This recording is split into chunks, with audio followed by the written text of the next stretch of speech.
The National Dialogue Committee has 30 more days to finalize the bipartisan talks that have been ongoing since August 30th. The media fraternity has been on the receiving end of spreading misinformation about the proposals adopted by the Ruto-Raila teams, receiving monikers like naysayers and accusations of spreading propaganda and driving a narrative. Our political reporter Tracy Ocheng, who has been on the ground reporting on the progress of the bipartisan talks, prepared this report.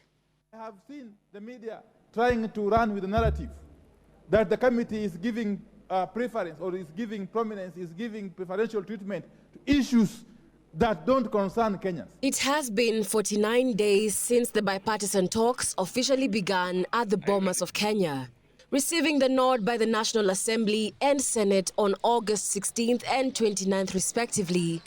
The Ruto-Raila teams set base at the Bomas of Kenya to discuss matters of national importance. We shall not negotiate, and this is important for us, for any form of power sharing with the Kenya Kwanza alliance or put any personal interest ahead of the interests of our people. We are here as the Kenya Kwanza team because we know that our country is more important than any one of us. And we've been sent here by the President of the Republic of Kenya.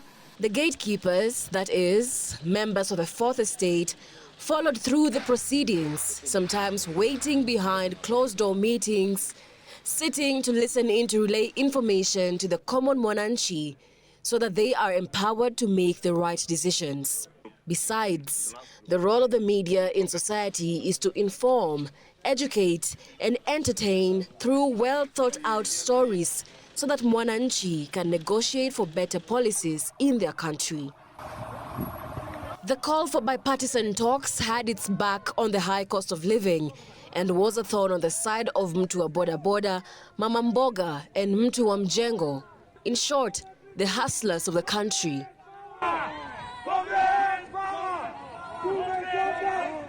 The opposition leadership, led by Right Honorable Raila Odinga, positioned themselves as saviors of the Kenyan masses from a regime that would tax them to oblivion. This led to a series of mass protests that proved more injurious than before, and the crisis of the prices of basic commodities moving from bad to worse. We have had a very fruitful engagement this morning. 10 issues were presented at the onset of the talks, including the creation of state offices, reconstitution of IEBC, accountability of police brutality, high cost of living, and fidelity to political parties, among others.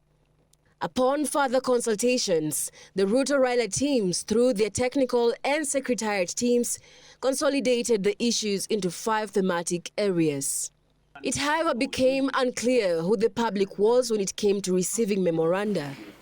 Legislators, attorney generals, advisors to the executive, governors and former governors all went before the committee to submit their contributions and grievances.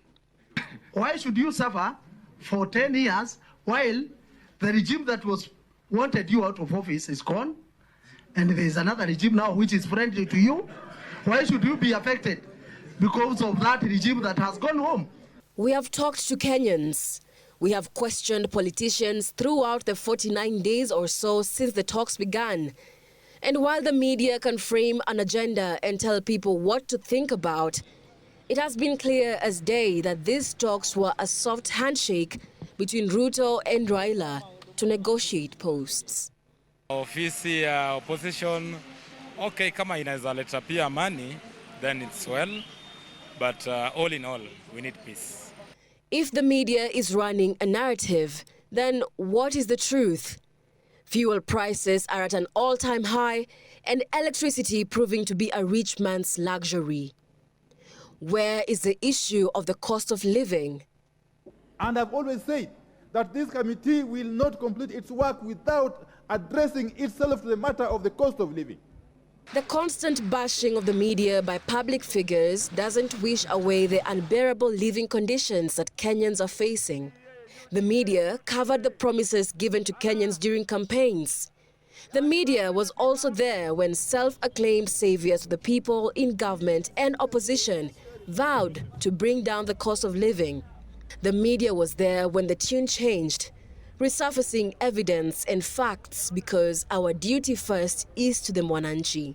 Today, with the economic crisis in mind, if some of the proposals from the Bomas talks initiate a plebiscite, will they see the light of day? Tracy Ocheng reporting for GBS News.